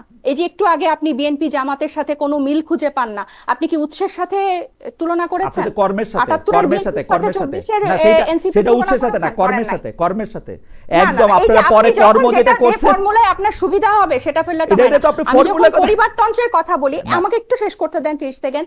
আমি যখন পরিবারতন্ত্রের কথা বলি, আমি তখন তরুণ বিএনপি নেতাদের কথা বলি, তরুণ জামাতের নেতাদের কথা বলি, যে তারা কেন আসছে না নেতৃত্বে, হুম। কেন একটা পরিবার থেকেই সব আসছে, কেন আপনাদের ক্ষমতার বিকেন্দ্রীকরণ তাদের দলের মধ্যে ঠিক হচ্ছে আছে, না? আপনারা তাহলে বিএনপি তো জামাত আমাদের থেকে আলাদা। রাজনৈতিক ওকে, কালচারটা আপনারা চেঞ্জ বিএনপি করতে জামাত থেকে শুরু আলাদা, করতে ডক্টর হবে। জাবিন, আপনারা বিএনপি জামাত থেকে আলাদা। আপনি আমার Thank you. আপনি একটু প্রশ্ন থেকে আসেন। সেইটা হচ্ছে যে উপদেষ্টা মাহফুজ আলম এবং আসিফ মাহমুদ সজীব ভুঁইয়া এখনো সরকারে আছেন, তফসিল ঘোষণার পর তাদের নির্বাচনকালীন সরকারে থাকা উচিত হবে কিনা? ডক্টর তাসনিমা জাবিন, আমি একই প্রশ্ন তাসনিম খলিলকে করবো আপনার কাছ থেকে শুনে। মানে তফসিল পরবর্তী তাদের নির্বাচনকালীন সরকারে তাদের থাকা উচিত কিনা তফসিল ঘোষণার পরে? এখনো সরকারে এটা আছেন তো তারা, এটা হচ্ছে প্রথমত এটা তাদের, তারা যদি নির্বাচন আপনাদের করেন দাবি তাদের হবে কিনা আরো আর কি আগে, সেটাও জানতে চাচ্ছিলাম আর কি। যদি তারা দুজন নির্বাচন করেন, একজন তো যদি নির্বাচন নির্বাচন না করবেন করেন, বলেছে, যদি নির্বাচন না করেন, নির্বাচন না করলে তারা এটা থাকতেই পারেন, এটা তাদের মানে নিজেদের বিষয় হবে। তবে অর্থাৎ- আমার ব্যক্তিগত বিষয় হচ্ছে, মানে আমার ব্যক্তিগত মতামত হচ্ছে না থাকাটাই ভালো হবে। আচ্ছা, মানে ব্যক্তির মতামতের কথা বলছেন, জনাব তাসনিম খলিল, আপনি না কি থাকাটা বলবেন? ভালো হবে না, তারা কি এনসিপির অংশ? কারণ এনসিপির অংশ না, কিন্তু তারা ছাত্র নেতা এবং তারা এই এনসিপির অনেক নেতারা একসাথে রাজনীতি করেছে, তাদের একসাথে চলাফেরা। সো নির্বাচনকালীন সময়ে তারা, এটা আমি আবার বলছি আমার নিজের মত, তারা নির্বাচন করুক বা না করুক, তারা সরকারে না থাকাটাকেই আমি ভালো মনে করি। এমনি এনসিপির কোনো মত কি আছে, মানে আপনাদের না, এরকম এরকম আমরা তো আমাদের নিজেদের নির্বাচনের প্রস্তুতি নিয়ে আমরা, আমাদের অনেক সরকারে কে ব্যস্ততা আছে? যাচ্ছে, সরকারে এখানে কে এখানে আছে? উপদেষ্টাদের কি চিন্তা করছে এটা দলীয়ভাবে ঠিক করার তো আসলে মনে হয় না কোনো সুযোগ আছে। ওকে, এইটা নিয়ে জনাব তাসনিম খলিল, আপনার কাছে কি মনে হয় যে এখনো সরকারে আছেন, তফসিল ঘোষণার পর নির্বাচনকালীন সরকারে তাদের থাকা উচিত হবে কিনা? ওরা তো এনসিপির অংশ না, যদি না অংশ হয় তাহলে অবশ্যই সরকারে থাকবে, আমি তো কোনো সমস্যা দেখি না। তারা তো ডেফিনেটলি গণ অভ্যুত্থানের প্রতিনিধি হিসাবে যখন তারা সরকারে গেছেন তখনও তো এনসিপির জন্মই হয়নি। এখন এনসিপি যদি একটা ইলেকশন কন্টেস্ট করে এবং এনসিপির সাথে তাদের মানে কি বলে অফিসিয়াল কোনো সম্পর্ক না থাকে, হুম। তাইলে আমি তাদের পদত্যাগ করা বা সরকারে না থাকার আমি কোনো কারণ নেই। আমারও মনে হয় যে মানে সরকার এতদিন আছেন, নির্বাচনটা করেই যান, তারা নিশ্চয়ই খুবই ভালো উপদেষ্টা ডক্টর মোহাম্মদ ইউনূস, তাদেরকে খুব রিলায়ও করেন। তারা যদি ইলেকশন না করেন, তারা, আমারও মতামত, তারা আসলে নির্বাচনটা করে গেলেই ভালো করবেন। আমাদের একজন দর্শক একটি মন্তব্য করেছেন, মামুন হোসেনের নাম, খালেদ সাহেব কখন যেন বলে বসে জুলাই আন্দোলনী মব, আমি সে অপেক্ষায় আছি। ইন্টারেস্টিং। আমি একটু ডক্টর তাসনিমা জাবিন আপনার কাছে প্রশ্ন করতে চাই, যে যেটা কমন প্রশ্নের শেষ প্রশ্ন, নির্বাচনে আওয়ামী লীগ থাকছে না, সেক্ষেত্রে কথিত মুক্তিযুদ্ধের পক্ষ বিপক্ষ শক্তি, আমি এটা অবশ্য মানি না, আমার কাছে আওয়ামী লীগকে মুক্তিযুদ্ধের সবচেয়ে বিপক্ষ শক্তি মনে হয়েছিল যতদিন তারা ক্ষমতায় ছিল। ভোটের মাঠে এটা আর কোনো ফ্যাক্টর কিনা, কারণ তারা মুক্তিযুদ্ধের সবগুলি পয়েন্ট অস্বীকার করছিল। কিন্তু ঘটনা হয়েছে, এখন যারা আওয়ামী লীগের এগেনস্টে কথা বলে তারা প্রথমেই মুক্তিযুদ্ধকে দুইটা গালি দিয়ে নেয়। এইটা কেন করে, এটার কোনো মানে আমি এটা ঠিক জানি না। আমি একটু তাসনিমা জাবিনের কাছে যাই, যে এইটা আপনি আসলে কি মনে করেন যে এই ক্ষেত্রে আওয়ামী লীগ না থাকার ক্ষেত্রে এই ভোটগুলি কোনো ফ্যাক্টর কিনা ভোটের মাঠে? আমার মনে হয় না। রিসেন্টলি অনেকগুলো জরিপে যে জিনিসটা স্পষ্ট, যে মানুষ ভোটের জন্য মুখায় আছে, প্রায় 92% মানুষ ভোট দিবে এটা বলছে, এবং আমরাও দেখছি সবাই ভোটের ব্যাপারে খুবই পজিটিভ। সো আমার কাছে মনে হয় না যে এটা খুব বেশি কিছুই ম্যাটার করবে। আর সবচেয়ে বড় কথা যে এই জুলাই যারা দেখেছে, সেটা এটার পরে আসলে আওয়ামী লীগ নিয়ে কথা বলা, তাদের ভোট ব্যাংক, কথিত ভোট ব্যাংক, যে 16 বছর ধরে ভোটই হয় না, সেই ভোট ব্যাংক নিয়ে আলোচনা করার কোনো অবকাশ আছে বলে আমার কাছে মনে হয় না। কারণ হুম। যেই দলগুলো গণতান্ত্রিক ফ্রেমওয়ার্কের মধ্যে আছে, রাজনীতি চর্চার মধ্যে আছে, তাদেরকে নিয়েই সামনের নির্বাচন হবে, এবং জনগণ এই কয়েকটা দলের মধ্যে থেকেই তাদের প্রতিনিধি বেছে নেবে। তাসনিম খলিল, আপনার কাছ থেকে যদি একটু শুনি। কি প্রশ্নটা কি? প্রশ্নটা হচ্ছে যে কথিত আওয়ামী লীগের ভোট না বলে মুক্তিযুদ্ধের পক্ষ বিপক্ষে শক্তির ভোট বলা হইতেছে, ওরকম ওইটা কোনো ফ্যাক্টর হবে কিনা? যারা মুক্তিযুদ্ধের পক্ষে আছেন তারা এই যারা রাজনীতিতে অংশগ্রহণ করবেন তাদের মধ্যে থেকে কাউকে ভোট দিবেন কিনা, বা যারা নির্বাচনে অংশগ্রহণ করবেন? না, এখানে মুক্তিযুদ্ধের পক্ষ বিপক্ষের তো কোনো ব্যাপার না। আওয়ামী লীগের যেমন একটা ছিল, আওয়ামী লীগের একটা বড় ভোট ব্যাংক ছিল তাদের স্টেটেড সেকুলারিজমের পক্ষে বা প্রোগ্রেসিভ ভ্যালুজ এর পক্ষে, হুম। বা সাম টু অ্যান এক্সটেন্ট মুক্তিযুদ্ধের চেতনার পক্ষে, যেটা, হ্যাঁ। তো এটা আমার মনে হয় যে অতটা খুব একটা যে গুরুত্বপূর্ণ ছিল হুম। সেটা না। আহ, আমাদের একটা জিনিস বুঝতে হবে যে বাংলাদেশ রাষ্ট্র ক্ষমতায় যাওয়ার মতো সাংগঠনিক ক্যাপাসিটি আছে দুইটা দলের, হ্যাঁ। একটা ছিল আওয়ামী লীগ, যেটা এখন মৃত, ইটস হুম। গন। এটা হুম। আওয়ামী লীগ কখনো ফেরত আসবে আওয়ামী না, লীগ এটা আমি আগেও বলছি। হিস্ট্রি। হ্যাঁ, Awami League is dead, Awami League is history. হুম। আর আরেকটা হলো বিএনপি, হুম। হ্যাঁ। তো এখন যে জায়গাটায় আমরা আছি সেটা হচ্ছে যে বিএনপির বিরুদ্ধে, হ্যাঁ, একটা বিরোধী দল হয়ে, শক্ত বিরোধী দল হয়ে কে উঠবে, এটাই আমরা আসলে সামনের দুই হুম। তিনটে ইলেকশনে দেখব। এটা এখন একদিকে জামাত ডেফিনেটলি চাচ্ছে প্রধান বিরোধী দল হয়ে উঠতে, এবং আমার কাছে মনে হয় যে এইখানে সবচেয়ে প্রমিজিং অ্যাক্টরটা ছিল এনসিপি, যারা আহ, মানে এত কিছু বলার তো আসলে এখানে স্পেসটা নাই। হুম। বাট জামাত কখনোই এনসিপি কে ওই জায়গাটায় দেখতে চায় না, ওকে। এবং যে কারণে আজকেও আমি আজকে যে কি বলে এই এবি পার্টি এবং আহ, রাষ্ট্র সংস্কারের হুম। সাথে তাদের যে জোট, আমি মনে করি যে এটা একটা খুবই ইউজলেস টাইপের অ্যালায়েন্স হবে, with all due respect to Tajnuva here. হুম। আমি মনে করি যে এনসিপির একটা প্রমিস ছিল, এবং এই প্রমিসটা এখনো আছে, যে ভোটের রাজনীতি তারা যদি আসলে করতে চায়, তাহলে তাদেরকে ওই যে বিএনপির বিরুদ্ধে একটা বিরোধী দল হিসেবে দাঁড়িয়ে নিজেকে একটা অল্টারনেটিভ হিসেবে রেডি করা, এই কাজটা তাদের আগামী ইলেকটোরাল পলিটিক্সে আমার মনে হয় করা উচিত। আর আওয়ামী কিন্তু লীগের ভোট কিন্তু কিন্তু ম্যাটার করবে কিনা, আওয়ামী লীগের ভোট স্প্লিট হয়ে যাবে। আওয়ামী লীগের ভোট বেশিরভাগ, কিন্তু কিন্তু আমি মানে গ্রাউন্ডে কথা বলে যেটা আমি মানে বুঝতে পারলাম, যে আওয়ামী লীগের বেশিরভাগ ভোট, যেগুলা ফ্লোটিং ভোট ছিল বা হুম। Sympathetic to Awami League vote ছিল, এর এর একটা বড় অংশই এখন বিএনপির দিকে চলে যাচ্ছে কিন্তু বা অলরেডি গেছে। কিন্তু তাসনিম, আপনার কাছে কি মনে হয় না যে এনসিপি তার যথাসাধ্য চেষ্টা করছে বিএনপির বিরুদ্ধে দাঁড়ায় একটা রাজনৈতিক নতুন পথ বা আলো এরকম দেখানোর জন্য? প্রতিটা জায়গার মধ্যেই তো বিএনপিকে আজকে, এটা ডক্টর জাবিন ঠিকই বলছেন যে জুলাই সনদের মধ্যে থেকে বিএনপিকে দিয়ে যেগুলি আসলে আহ, সই করানো সম্ভব হয়েছে, সেইটা তাদের ওরকম একটা শক্ত অবস্থা না হলে এটা হয়তো নাও হইতে পারতো। আপনার কাছে মনে হয় না যে তারা চেষ্টা করছে? এটা আমার কাছে, আমি তো এনসিপি কে নিয়ে খুবই আশাবাদী ছিলাম, এনসিপি কে হুম। আমি খুবই ক্লোজলি ফলো করি। হুম। আমার কাছে মনে হয় যে এনসিপি সকালে কি বলে সেটা বিকেলে তার মনে থাকে না, বিকালেই যা মনে নাই সেটা আবার তাদের সন্ধ্যাবেলা মনে পড়ে, এবং রাতের বেলা ডিসিশন চেঞ্জ হয়ে যায়। তো এটা খুবই কি বলে আনপ্রেডিক্টেবল একটা পার্টি এখন পর্যন্ত। তাজনুবা যেটা বললেন না, এই যে হুম। এখন একটা জোট হয়েছে তিন হুম। দলের, হুম। এটা কি এই তিন দলই থাকবে, নাকি এখান থেকে আরেকজন বাদ পড়বে, নাকি আরো তিনজন এসে ঢুকবে, হুম। এটাও কিন্তু আমরা জানি না। ওকে। আমি যেটা শুনতেছি আর কি, রিউমার্স, যে আরো কেউ কেউ আম- এই জোটে আসবে, আমার আমার আমার হ্যাঁ, এবং আরো আরো আরো আরো আরো বড় হবে জোট, বা ছোট হতে পারে। তো আমরা আসলে জানি না এনসিপি কি করবে। এটা এনসিপির কেউ যদি জানে, তাহলে আমার মনে হয় যে তাকে কংগ্রেচুলেট করা উচিত। আমার লাস্ট প্রশ্ন, সেই আমি লাস্ট প্রশ্নটা আমি একটু তাজনুবা দিয়ে শুরু করতে চাই। না, আলোচনা আপনি করতে পারবেন, আপনারা যতক্ষণ থাকেন, যতক্ষণ আমার সময় দেন, আমি সব প্রশ্নটা করি। তাজনুবা কিছু বলতে চাইছিলেন? তাহলে বললে হ্যাঁ, আমি আমি লাস্ট। এই আপনাদের দুইজনের এই কথার প্রেক্ষিতে একটু বলতে চাই, যদি সময় থাকে, সময় না থাকলে ঠিক না, আছে। বলেন বলেন। আহ, আম, আপনার প্রোগ্রামে আমি সন্ধ্যায় আমি একজন একটা টক শো দেখছিলাম রেডি হতে হতে। আমার একজন প্রিয় লেখক এবং রাজনৈতিক বিশ্লেষক উনি বলছিলেন যে ভোটের রাজনীতিতে বিএনপি এবং জামাত খুবই স্ট্রং, যে ওরা যেরকমই হোক তারা সাংগঠনিকভাবে খুবই স্ট্রং। তো উনি আশা করেছিলেন যে এনসিপি গত 1.5 বছরে সাংগঠনিকভাবে অনেক পথ পাড়ি দিবে, রাদার সংসদে যাওয়ার চিন্তা না করে।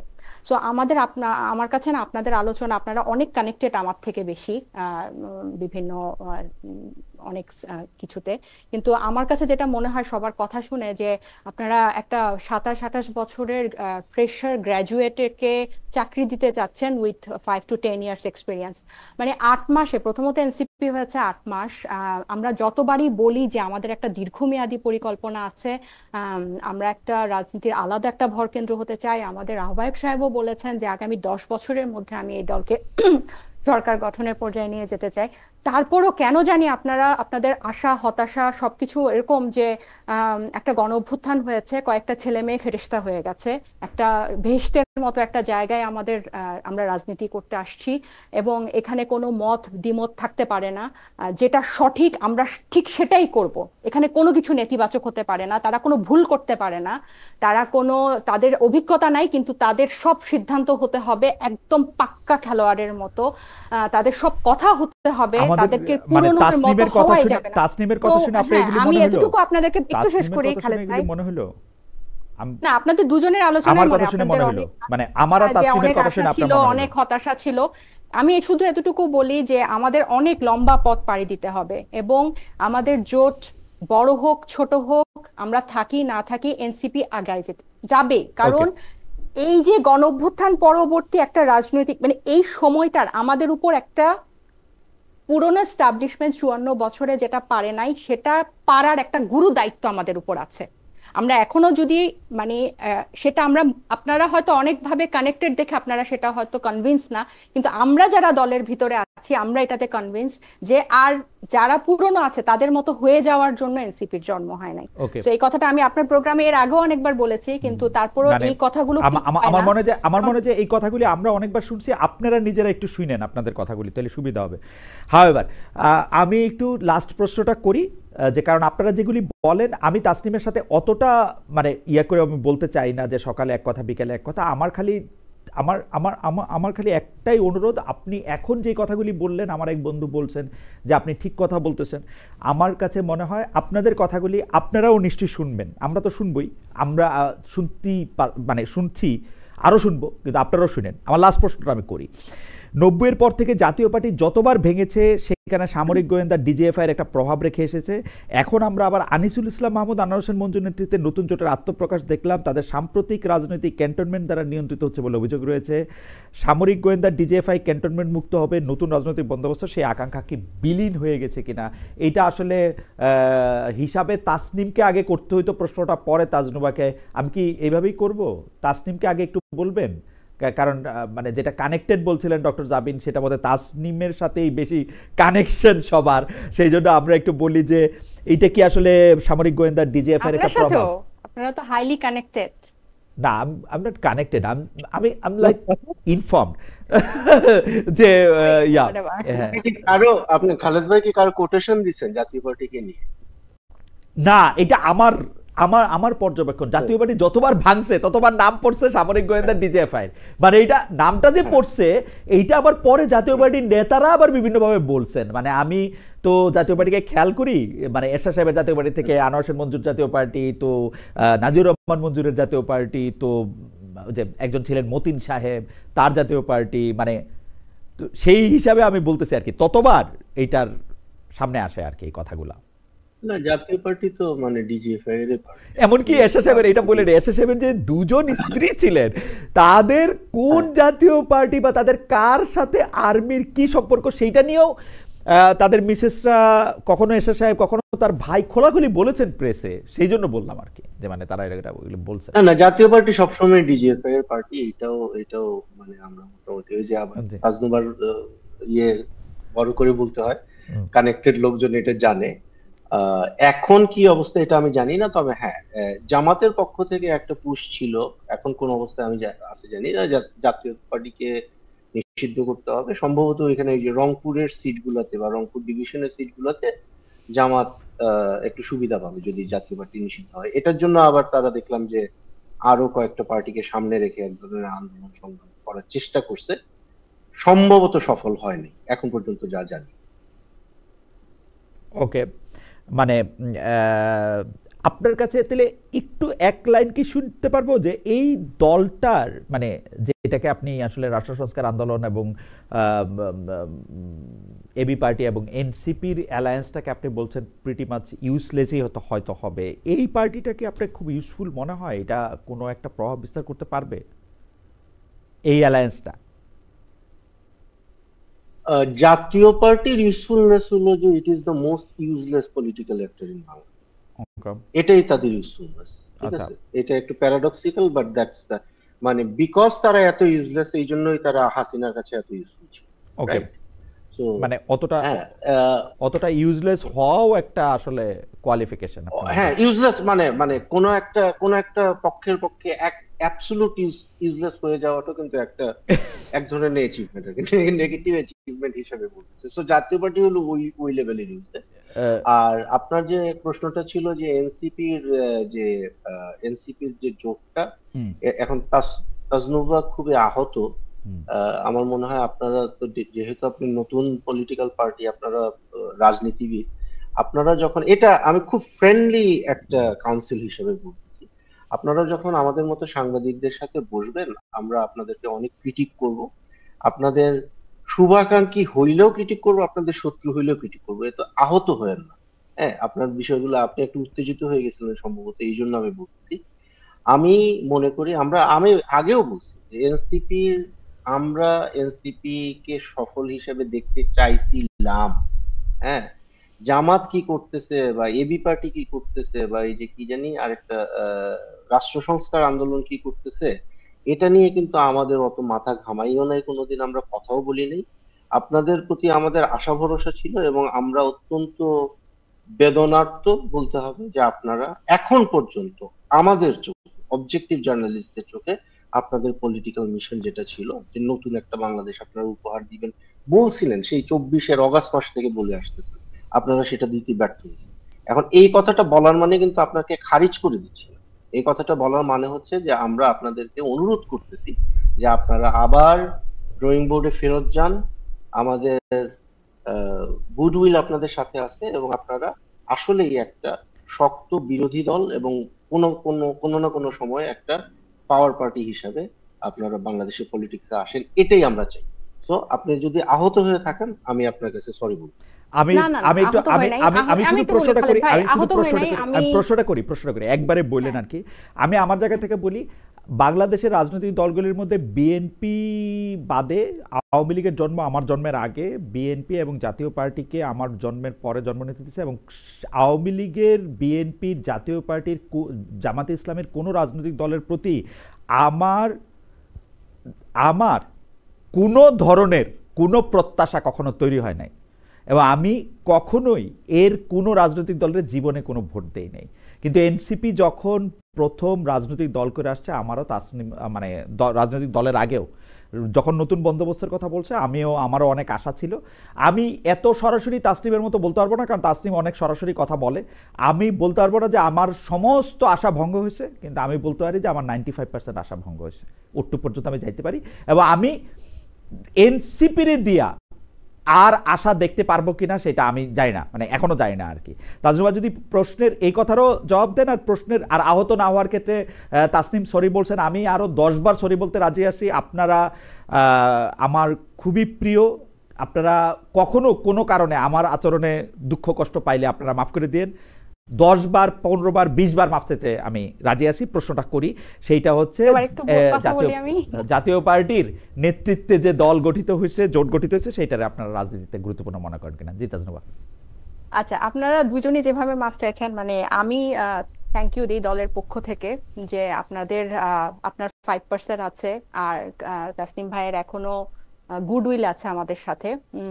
সো সব মানে জুলাইও সব আশা যেখানে শেষ হয়ে গিয়েছিল এরপর থেকেই আসলে আমাদের শুরু। আমি এতটুকু দৃঢ়ভাবে বিশ্বাস করি এনসিপি বাংলাদেশের ভবিষ্যৎ, সেটা ব্যর্থতার মধ্যে দিয়ে যাক আর দেশের যেসব চ্যালেঞ্জের মধ্যে দিয়ে যাক, ওই 5%কে 100% ইনশাল্লাহ আমরা করতে পারবো, যদি করতে পারি আমরাই করতে পারবো। সেকেন্ড প্রশ্নে আমি আমার উত্তেজিত হব না, আমি একটু আপত্তি জানাই।